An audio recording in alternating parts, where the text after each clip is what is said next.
Tener conciencia de quién está en nosotros y en medio nuestro, por favor.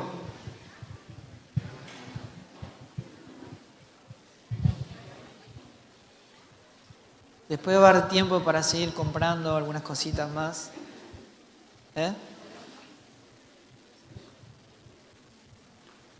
Bueno, durante este tiempo de refrigerio, aparecieron unas cuantas preguntas de cobardes que no se animaron en público.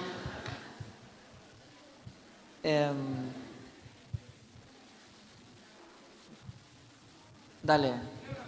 Sí, habla fuerte.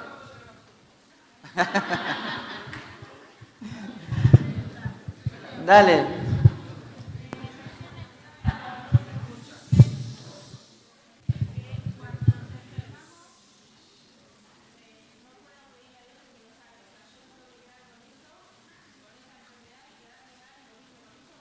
Gran pregunta, es buena, es buena.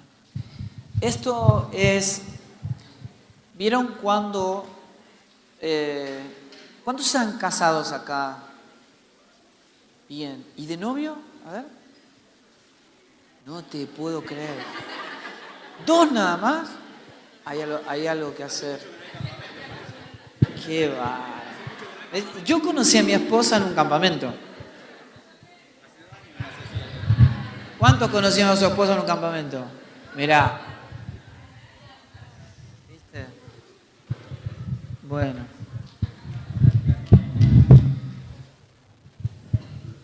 Ustedes en el proceso de maduración de la relación, de la formación de Cristo en el matrimonio, van a ver que por ahí alguien, o vos le decís a tu esposa, o tu esposa te dice a vos, y vos por ahí la contradecís y te dice, vos nunca me escuchás.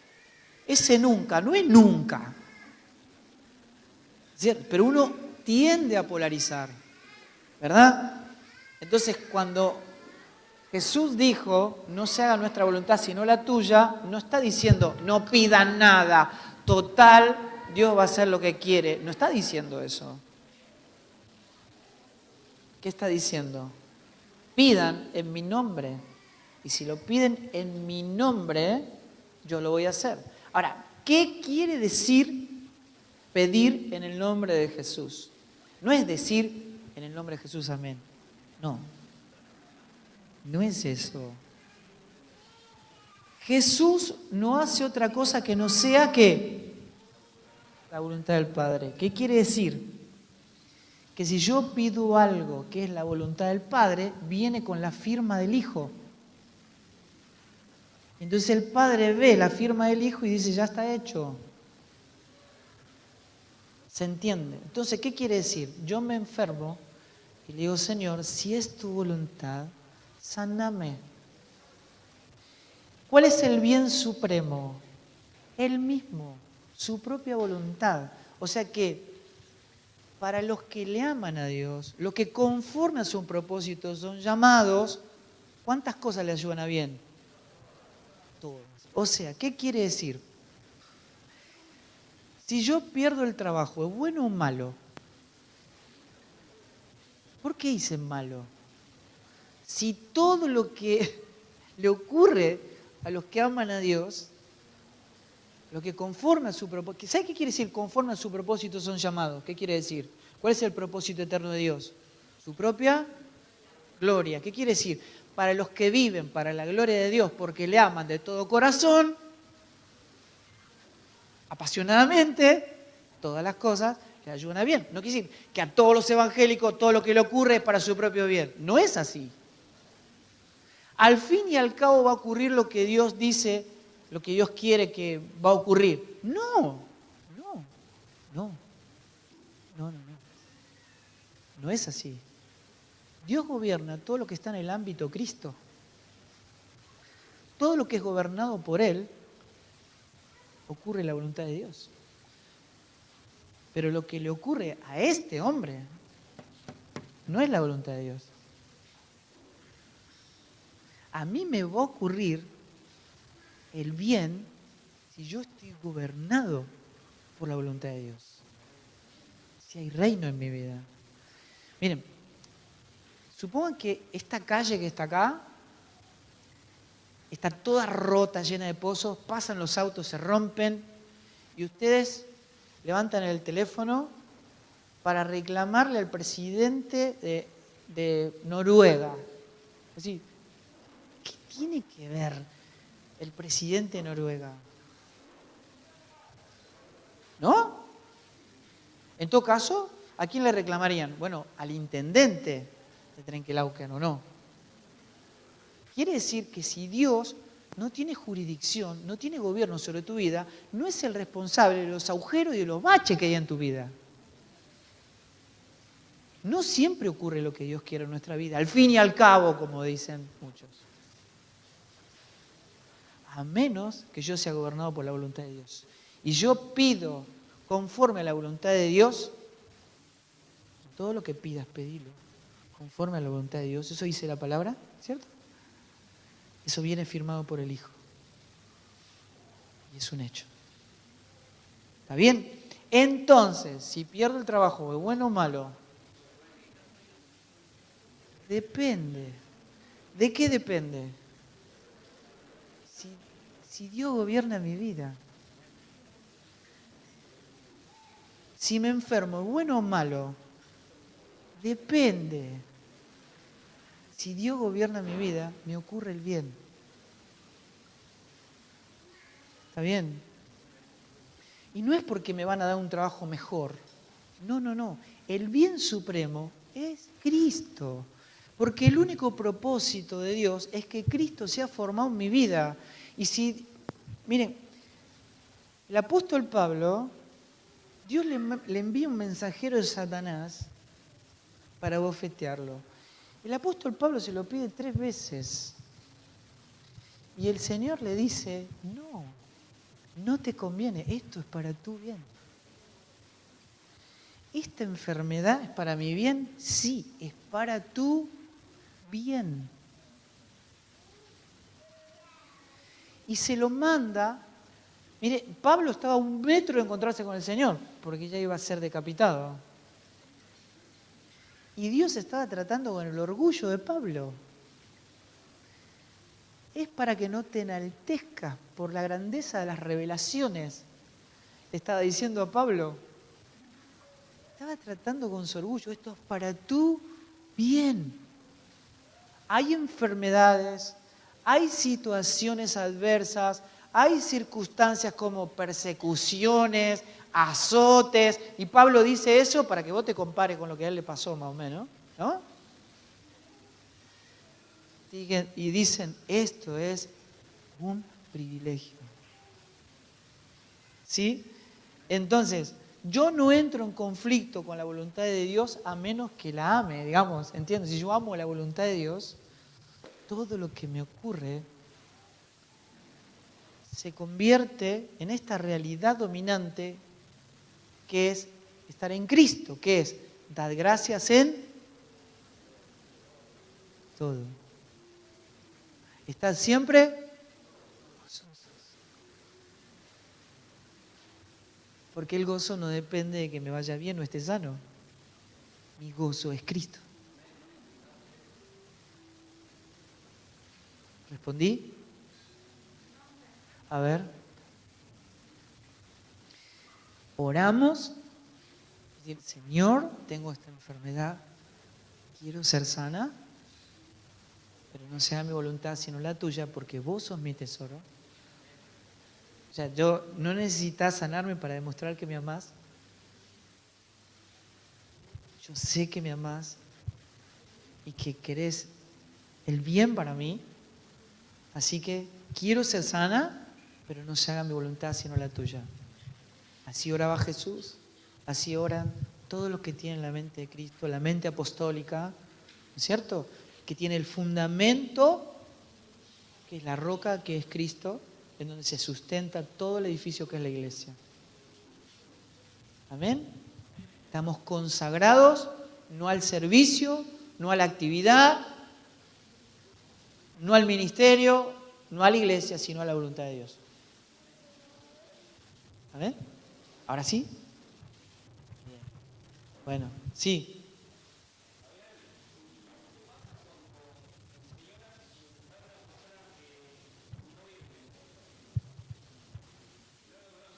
Ah, ¿qué pasa si una persona lo conoce qué?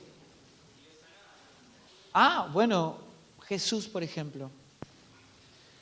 Jesús vino y hizo milagros entre gente que no le conocía para que ellos puedan ver que Él era quien decía ser, el Hijo de Dios. O sea, hay un propósito en el poder de Dios frente a los que no le conocen, que puedan entender que hay un Dios que está por encima de todas las circunstancias, que gobierna todo lo que existe, porque todo existe en Él, por Él y para Él, que se está manifestando su vida para que Él pueda elegirlo, pueda escogerlo. O sea, Dios puede hacer lo que Él quiere, cuando quiere y de la manera que quiere. ¿Cierto? Y eso hay que tener, por eso debemos orar por todos y después Dios hará como Él quiere. Pero ¿de qué manera hay que orar? Bueno, creyendo que Dios va a hacer lo que Él dice que va a hacer. La fe no es creer, no es que yo crea fervientemente que Dios va a hacer algo. Eso no es fe, eso es ilusión. Normalmente te vas a tener que desilusionar. O sea, ¿por qué motivo oramos por 10 personas enfermas y se sana una y las otras 9 no? Y le echamos capaz que la culpa a la gente que no tuvieron fe. Pobre, encima se van con culpa.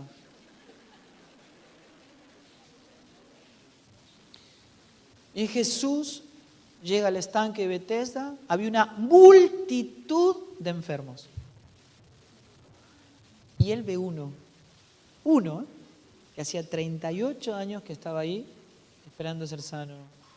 Va, se acerca, le dice, ¿querés ser sano? No sabía ni quién era Jesús ese hombre.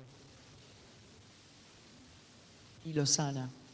Ahora, suponete que vos tenés una enfermedad de muerte, ¿cierto? Y ves que hay un tipo que sana al otro, diciéndole, levanta, toma tu lecho y anda. Yo me encadeno a esa persona, no la dejo ir. Le digo, no te vayas acá si no haces algo por mí, ¿o no? Sin embargo, Jesús salió de en medio de la multitud y sanó a uno solo. Nosotros hacemos campaña y decimos, todos los que están enfermos pasen.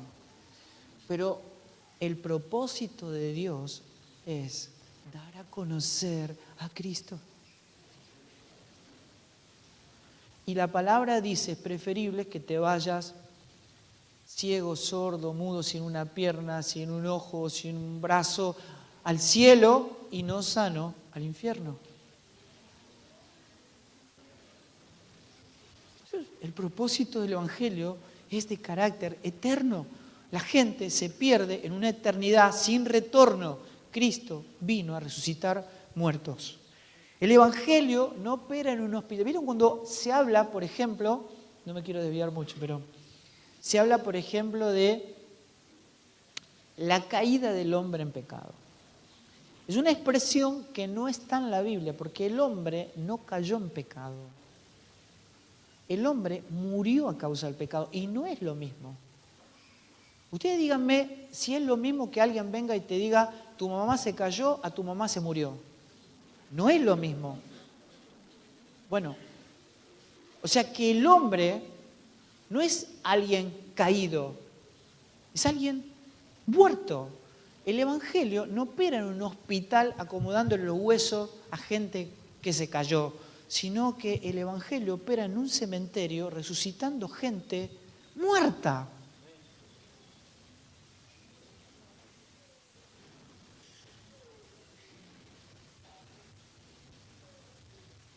Jesús al otro día va y busca al paralítico de Betesda, ya caminando, lo busca y lo encuentra en el templo y le dice por qué lo había sanado.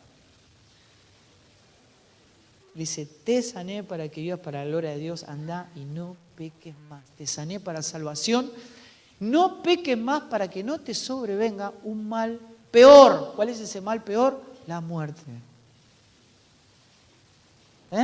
Para que te salves, porque para eso es el Evangelio, que vino a buscar y salvar lo que se había perdido. Hay otra pregunta que quiero responder, porque a todo esto, por nuestra forma de polarizar, y esto no es un problema particular, somos así los seres humanos. Es decir, esta pregunta es esta, y me parece genial, es ¿cómo sé entonces yo si soy una persona nacida de nuevo? ¿Está bien? Toda esta gente que se presenta frente al Señor, le dicen, Señor, qué alegría verte, toda mi vida te serví. Ahí, miren, no hay, cuando uno dice, profetizamos en tu nombre, ¿eso es malo o bueno? Parece bueno o no. Echamos fuera demonios en tu nombre, parece bueno. Hicimos muchos milagros en tu nombre, bueno, en general parece bueno, pero la respuesta de Jesús es, apártense de mí, hacedores de maldad. Y yo digo, ¿cómo es esto? ¿A qué llama mal el Señor? Porque en el Evangelio no hay una lista de comportamiento. Ustedes van a Gálatas y van a decir, las obras de la carne son tal, tal, tal, tal, tal, pero después no dice cuáles son las obras del Espíritu. ¿Qué dice? Más el fruto del Espíritu es... ¿Saben qué quiere decir eso? Que el Evangelio no es una lista de comportamiento, no es una enseñanza a poner en práctica. ¿Nunca escucharon ustedes cuando, bueno, que esta palabra no se pierda, no caiga en saco roto, sino que sea puesta en práctica? Imposible, imposible. Nadie puede poner en práctica la palabra de Dios. Nadie. Absolutamente nadie. El único que expresa la voluntad del Padre es el Cristo que habita en mí. Por eso no vivo yo, sino Cristo vive en mí. Es el único que produce las buenas obras. El Evangelio no es una enseñanza a poner en práctica, es una naturaleza que se expresa, y lo que expresa es Cristo. Amén. Recuerden, no somos personas queriendo actuar como Cristo, es Cristo actuando en nosotros. Entonces, no es a base de esfuerzo, sino de rendición. El abordaje cambia el destino. ¿Se entiende?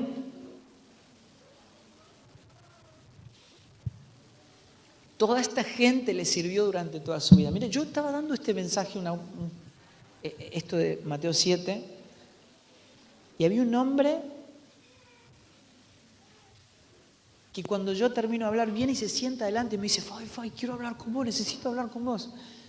Digo, ¿qué pasa? Me dice, no lo vas a poder creer. Recién vengo de ver a un hermano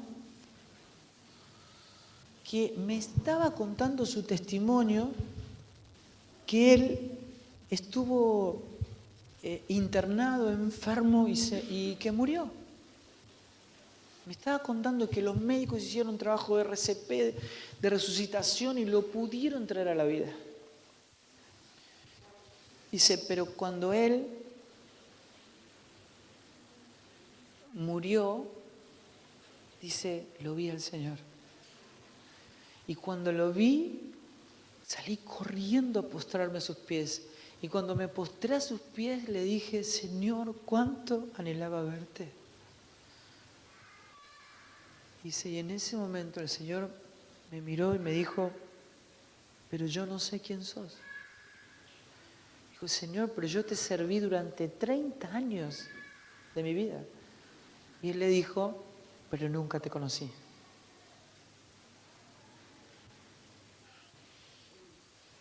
La iglesia no es una expresión de servicio. Escúchenme, no es una expresión de servicio. Es la manifestación de la vida de Cristo que produce buenas obras. No es lo mismo. La iglesia no hace acción social, es parte de la redención. Expresa salvación, vida. Cuando Dios le dio esta oportunidad a este hombre, dice, yo volví a mi casa y cuando pasé por el umbral de mi casa, de la puerta de mi casa, entendí todo lo que el Señor me había dicho.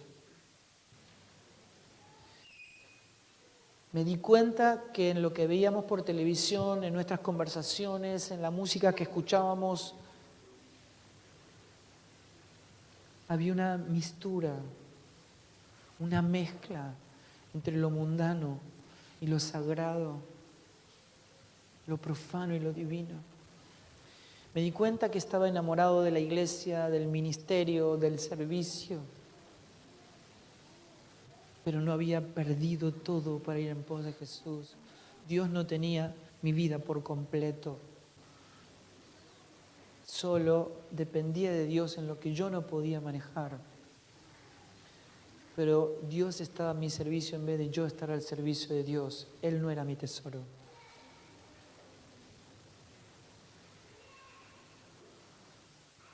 Ahora, chicos, miren, esto va a pasar. O sea, ustedes entienden, la vida del hombre es fugaz. Yo tengo un hijo casado y otro que está ahí nomás. Pero hace una semana estaban en jardín. Es que cada vez que nos vamos de vacaciones digo, extraño a mis hijos. O sea, eran chiquitos ayer. Es que la vida del hombre, dice la palabra de Dios, es como la niebla del campo. Es fugaz. Ustedes son jóvenes, pero la vida los va a sorprender. Pasa muy pronto todo. Y dentro de poco tiempo vamos a estar cara a cara con el Señor. Escuchen, esto va a ocurrir. Y lo único que va a contar es si Él nos conoce.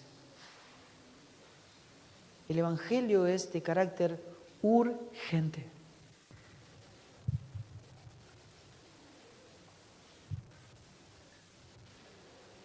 Quiero abordar esa pregunta. ¿Cómo sé yo si soy nacido de nuevo?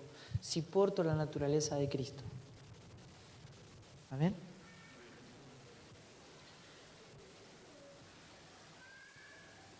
La naturaleza de Cristo tiene, a ver, lo voy a explicar de esta manera. ¿Vieron que el cuerpo tiene un sistema autónomo y un sistema cognitivo? ¿No? El autónomo es que mientras dormimos, seguimos respirando, nuestro corazón sigue funcionando, todos nuestros órganos funcionan y lo hacen porque hay un sistema autónomo que funciona porque el cuerpo tiene vida. Cuando alguien muere, deja de respirar, el corazón deja de funcionar porque no hay vida. Pero mientras la persona está viva, todo eso funciona. O sea, hay una señal de vida. ¿Verdad? Pero cuando la vida es manifestada y el sistema autónomo está funcionando, hay un sistema cognitivo que porque tiene vida, tiene la capacidad de tomar decisiones. A menos que la persona esté viva, va a poder obedecer lo que Dios le dice. Si la persona está muerta, no oye, no ve, no come, no camina, no puede obedecer. Solo los que están vivos en Cristo pueden expresar la voluntad del Padre por la vida que le fue concedida. ¿Está bien? ¿Qué quiere decir eso? Que cuando la vida fue manifestada, hermanos, no tenés que mandar a nadie a obedecer. El que nació de nuevo muere por obedecer. No tenés que mandar a un hermano a pedirle perdón al otro, porque si no le pide perdón al otro, no puede dormir, porque la vida fue manifestada.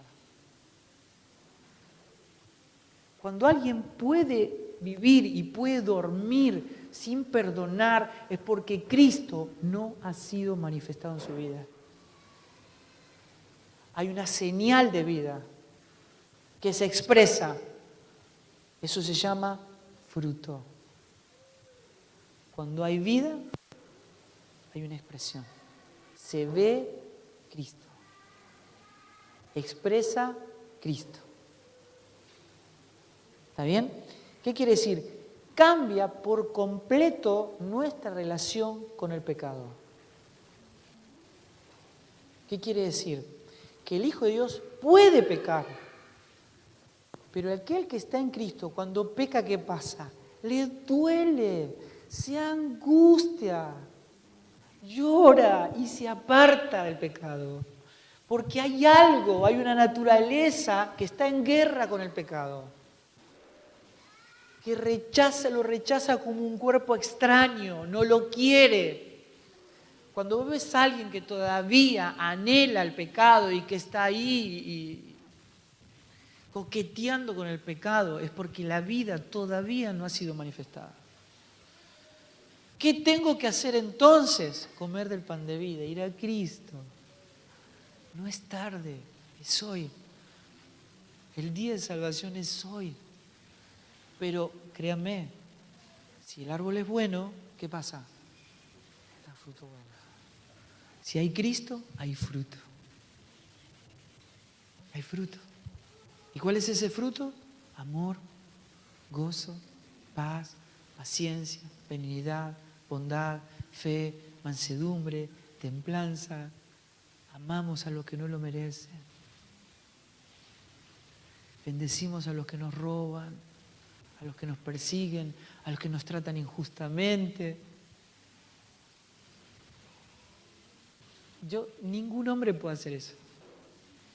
Solo Cristo. ¿Sí se entiende? ¿Respondí la pregunta? Y cuando voy a Cristo ya no vivo yo. Es toma mi vida y haz con ella lo que quieras. ¿Cómo Cristo va creciendo en mi vida? ¿Cómo voy obteniendo una mayor medida de conocimiento de Cristo para que la vida sea expresada en plenitud? Supónganse que yo quiero matar a mi suegra. Pon un ejemplo. Un ejemplo. Bueno, ¿no es cierto? Uno tiene como ganas, pero ¿qué hago yo? ¿Qué hago yo? En vez de hacer lo que quiero, miro a Cristo, que en vez de ahorcarla, se murió por ella. ¿Verdad? Así que me niego a mí mismo, no hago lo que yo quiero, sino lo que Cristo quiere.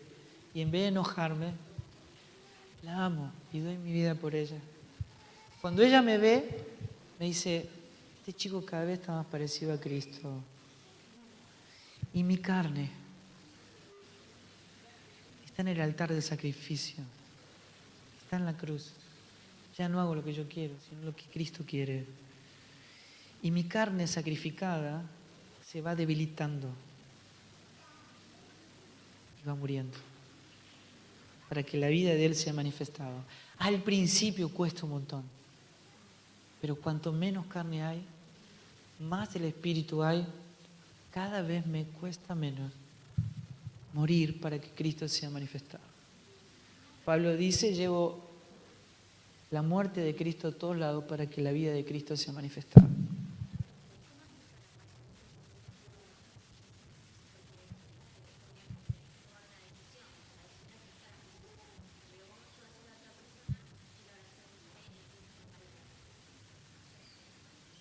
No, bueno, ese es el punto.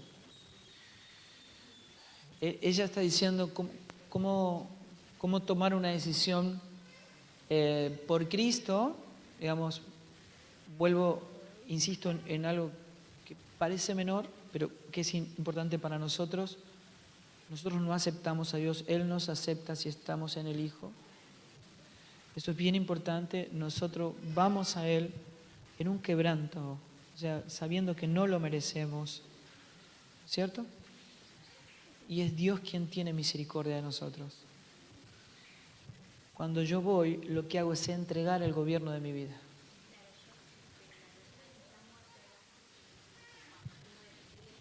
Sí.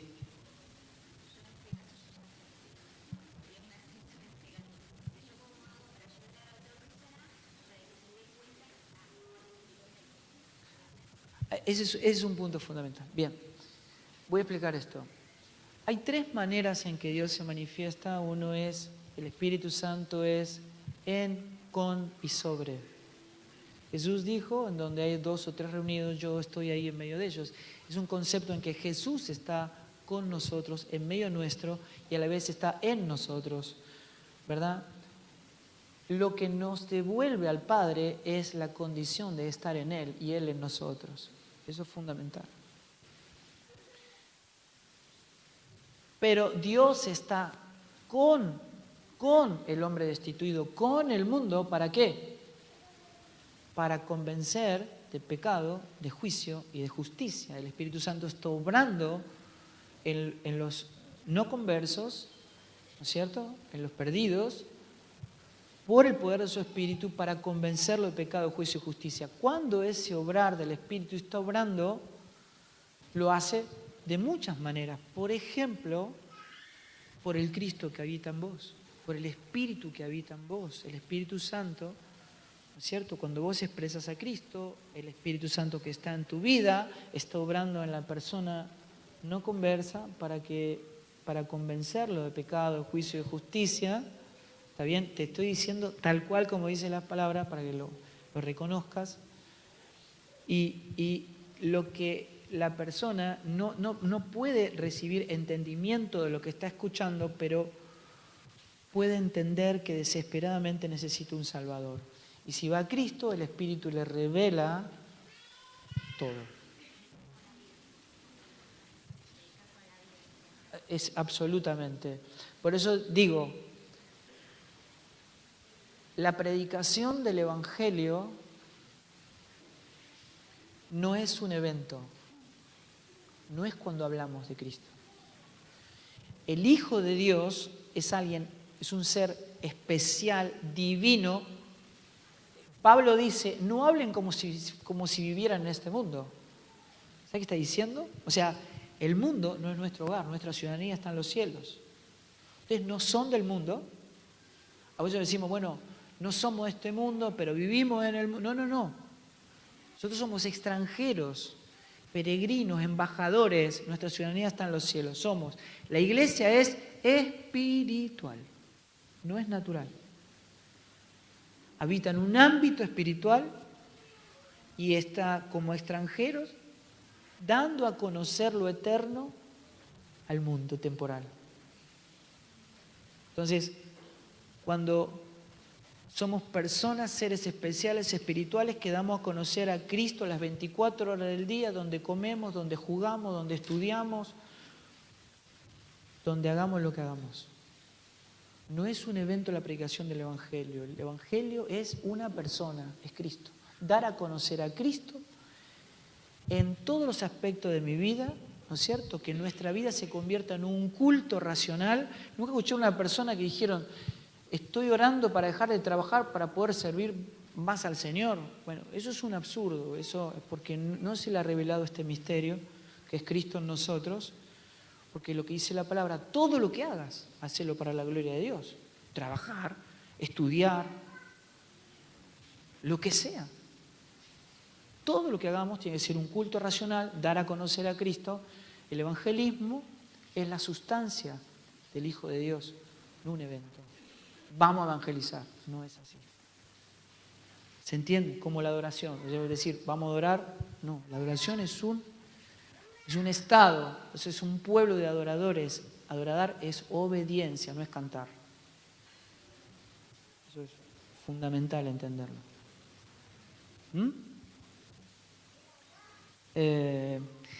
Quisiera, no me quiero perder. ¿Tienen 5 minutos más? ¿Seguro? No. Yo quiero que no quedar inconclusos con esto.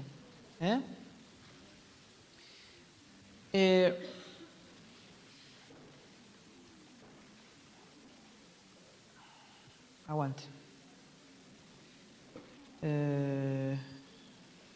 Esperen,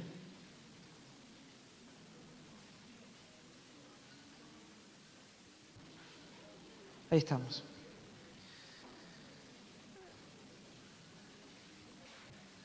Dice la palabra de Dios que hay un misterio, que ese misterio estuvo oculto desde tiempos eternos.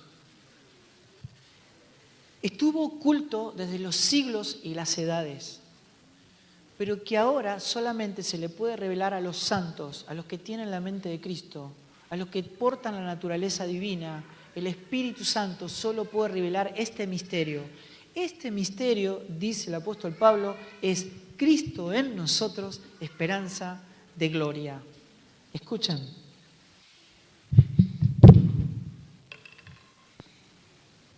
Este es el misterio que estuvo oculto desde tiempos eternos. Lo que está diciendo la Escritura es que los antiguos, hasta la venida de Cristo, nunca supieron que Dios tenía un hijo.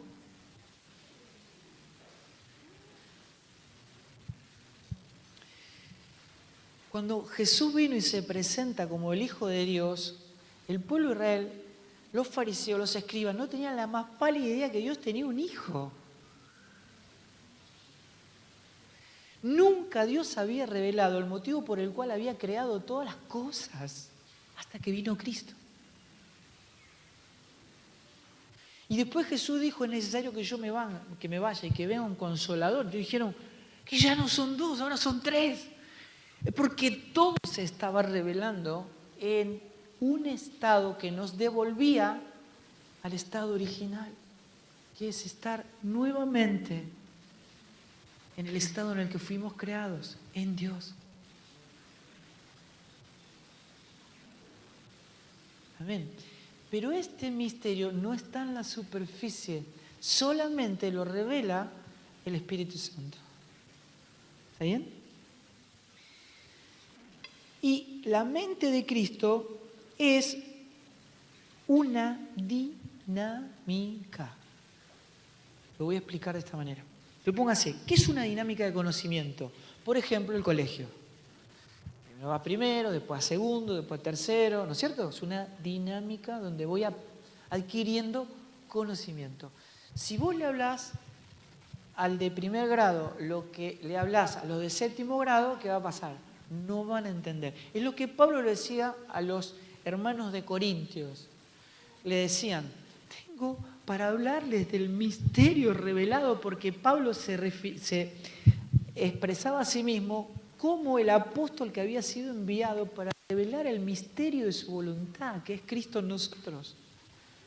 Y él le habla a los hermanos de Corinto diciéndole, tengo para hablarle tantas maravillas acerca de esto, que estamos completos en él, y no puedo, porque son niños espirituales. No lo pueden entender. No tienen la madurez necesaria para poder recibirlo. Ahora, yo les pregunto a ustedes, si yo conozco a Cristo el 1%, ¿cuánto le puedo disfrutar? ¿Y cómo me voy a expresar? ¿En necesidad o en plenitud? En necesidad. O sea, yo estoy completo en Él, pero no siquiera estoy enterado. Porque no le conozco. Aunque estoy en Él. Lo voy a explicar de esta manera. Supónganse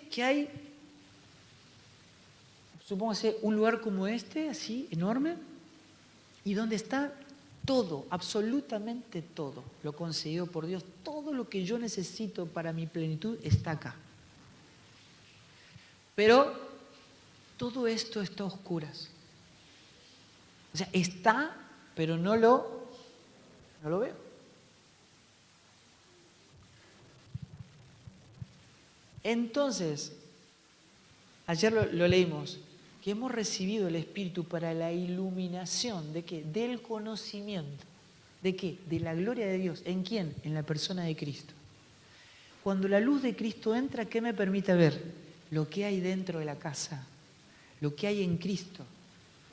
Todo lo concedido en Él. Y entonces yo digo, uy, mirá, esto estaba acá. Y siempre estuvo acá.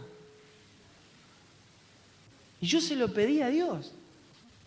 Pero le pedía lo que ya me había concedido. ¿Recuerdan cuando dije, el Evangelio no es un buen pronóstico para el Hijo de Dios? Es un hecho consumado en la eternidad que me tiene que ser notificado. Y a medida que va entrando la luz, digo, y esto, y esto, y esto, y esto, y esto, y estaba todo, y siempre estuvo todo, y nunca lo vi, por mi inmadurez. Porque nunca le conocí, no conocí todo lo que había en él. Ese conocimiento, dice el apóstol Pablo, produce una madurez. ¿Está bien? Esa madurez es lo que permite que yo viva en plenitud, expresando quién es Cristo en mí. Ustedes van a encontrar cristianos que expresan un 1% de Cristo, otro un 5% de Cristo, otro un 10% de Cristo, y gente que mira de afuera dice, mira, este es cristiano, mira cómo vive, mira el otro. Y es verdad, están en Cristo. Pero el apóstol Pablo dice, se expresan como hombres de este modo, como si no le conocieran.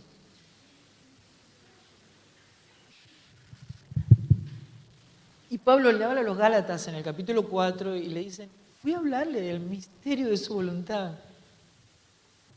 Y se gozaron conmigo. Y yo me voy y vuelven a los antiguos rudimentos de la ley. Me quiero morir, dice Pablo. O sea, estamos en foja cero, hay que empezar de nuevo.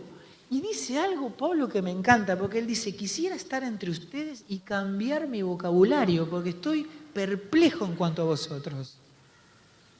Y otra vez me hacen entrar en dolor de parto hasta que entiendan que Cristo tiene que ser formado en ustedes. Por favor, no me hinchen más, entiendan esto, por favor. El abordaje es morir para que Cristo sea formado en ustedes. Dejen de hablar de leyes, qué está bien, qué está mal, eso es otro árbol.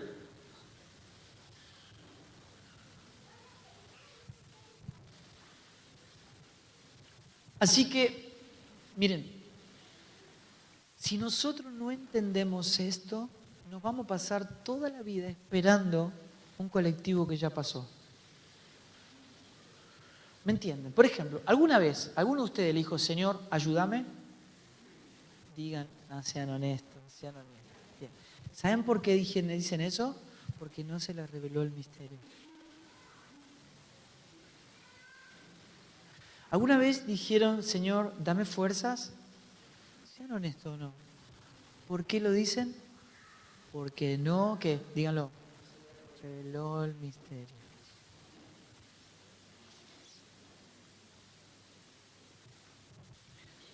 Ahora, díganme ustedes, porque yo todo lo que estoy diciendo, créanme, ustedes lo saben, lo tienen todos ordenados, un lío, son más evangélicos que cristianos, pero,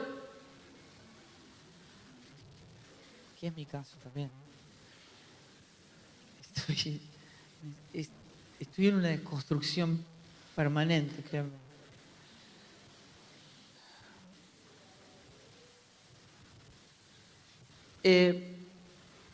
¿Cuándo el poder de Dios se manifiesta en nuestra vida? ¿Cuándo? ¿En dónde se manifiesta el poder de Dios? ¿Dónde? ¿Quién se anima? El poder de Dios se pone de manifiesto en nuestra debilidad.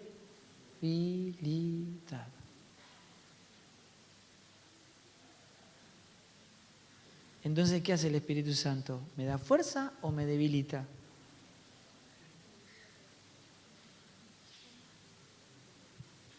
¿Cuál es la labor del Espíritu Santo? ¿Revelarnos a quién?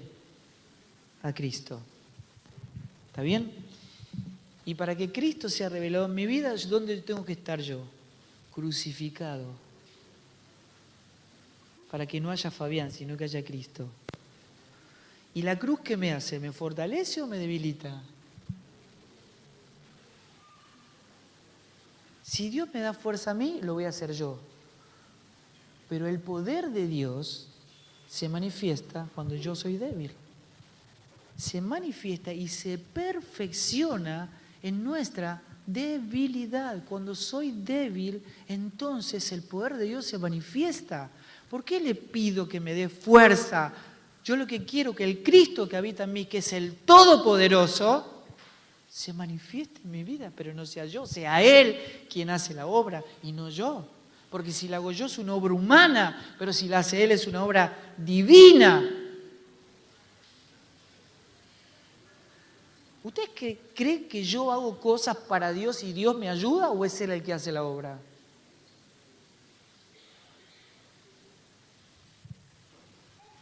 Hay que entender la diferencia fundamental que hay entre vivir para Cristo a que Cristo viva su vida en mí. ¿Está bien? ¿Alguna vez alguien de ustedes le pidió a Dios paciencia?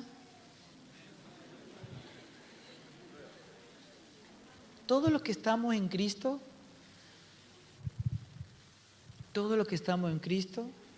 nos fue concedida una vida que expresa un fruto. Y ese fruto es amor, gozo, paz. Si pido paciencia, estoy pidiendo algo que ya me fue. O sea, estoy esperando un colectivo que ya...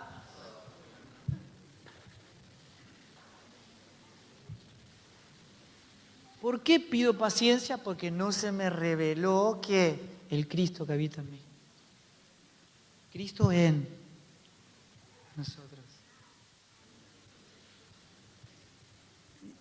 Mire, yo puedo pasar todo el día diciendo una lista de todo lo que pedimos y pedimos mal por un solo motivo.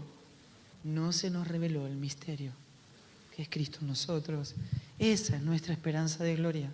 La única esperanza de ser devuelto a la gloria de la que habíamos sido destituidos. Y que esa gloria sea manifestada en nosotros como hijos, como su iglesia, como su cuerpo. Amén. Bueno, les digo esto y terminó. ¿Cómo entonces le conozco? Esta es la fórmula del apóstol Pablo. Y termino. Pablo dice esto. A ver, esperen. ¿Dónde estoy?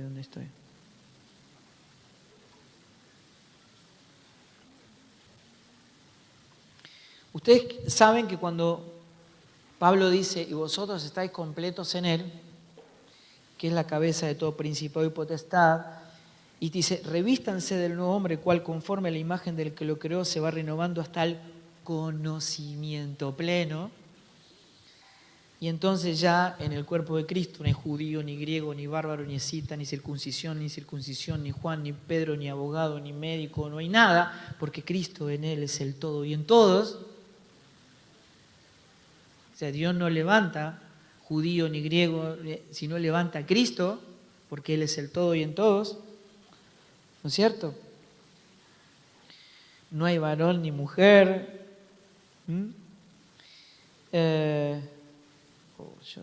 Bueno. ¿Dónde está? Me encanta, hay una canción que Brunet dice algo así como, riquezas, aplausos no sacian, no impresionan, te prefiero a ti, dice, eres mi tesoro, si te tengo a ti, lo tengo. Y él dice algo así, no buscamos la unción. Eso es genial. ¿A quién buscamos? Al ungido. Porque si lo tengo a él, lo tengo. No buscamos el poder de Dios. ¿A quién buscamos? Al Todopoderoso. Porque si lo tengo a él, lo tengo. Si yo le preguntara a ustedes qué es lo más hermoso que recibieron cuando Cristo vino a su vida, ¿qué me pueden decir? Amor, perdón, redención, salvación, pero todas las cosas, esos son algo. Y nosotros no recibimos algo, recibimos a alguien en donde están todos los algos que necesitamos. O sea, Dios no puede darte absolutamente nada fuera de su Hijo porque todo nos lo dio en su Hijo y estamos completos en Él. Bueno, no lo tengo acá, pero se lo digo de memoria. Filipenses capítulo 3, Pablo dice esto. Dice, he estimado todo como pérdida. Lo he estimado todo por basura. Lo he perdido todo a fin de conocerle y ser hallado, ¿dónde? En Él. Esta es la fórmula. ¿Cómo le conocemos? ¿Cómo somos hallados en Él? Estimando todo como pérdida, todo por basura, es perdiéndolo todo.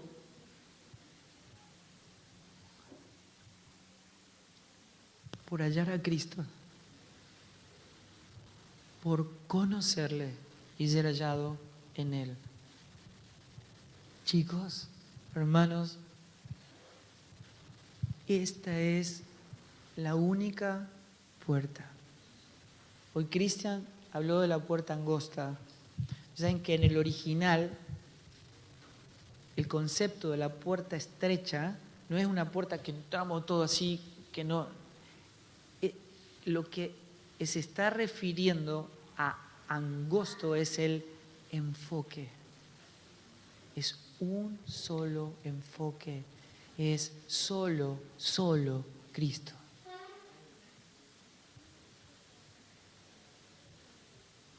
Si Él no es mi todo, entonces no es nada para mí. Amén. ¿Oramos? Señor, en el nombre de Jesucristo, te ruego que tu Evangelio, tu gran noticia del Evangelio, que es Cristo, tu Hijo, el amado, nos sea revelado para salvación eterna, para gozo eterno y perdurable, para el progreso del Evangelio en todas las naciones y para tu eterna gloria. Señor, no quites tu mano de cada uno de nosotros hasta lograrlo.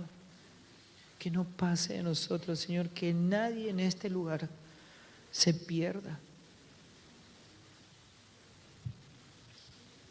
Que todos los que están acá, cuando en un breve tiempo estemos cara a cara con el Señor pueda decirnos, hijo, te conozco, te estaba esperando, porque hiciste la voluntad de mi Padre, porque estabas en mi Hijo, que es el único que expresa la voluntad del Padre, mi gloria. Señor, que nadie tome en vano tu gracia y que todos sean salvos. Te lo ruego en el nombre de Jesucristo, que todos hoy tomen una decisión de carácter eterno en sus vidas para salvación eterna en el nombre de Cristo Jesús. Amén. Muchas gracias.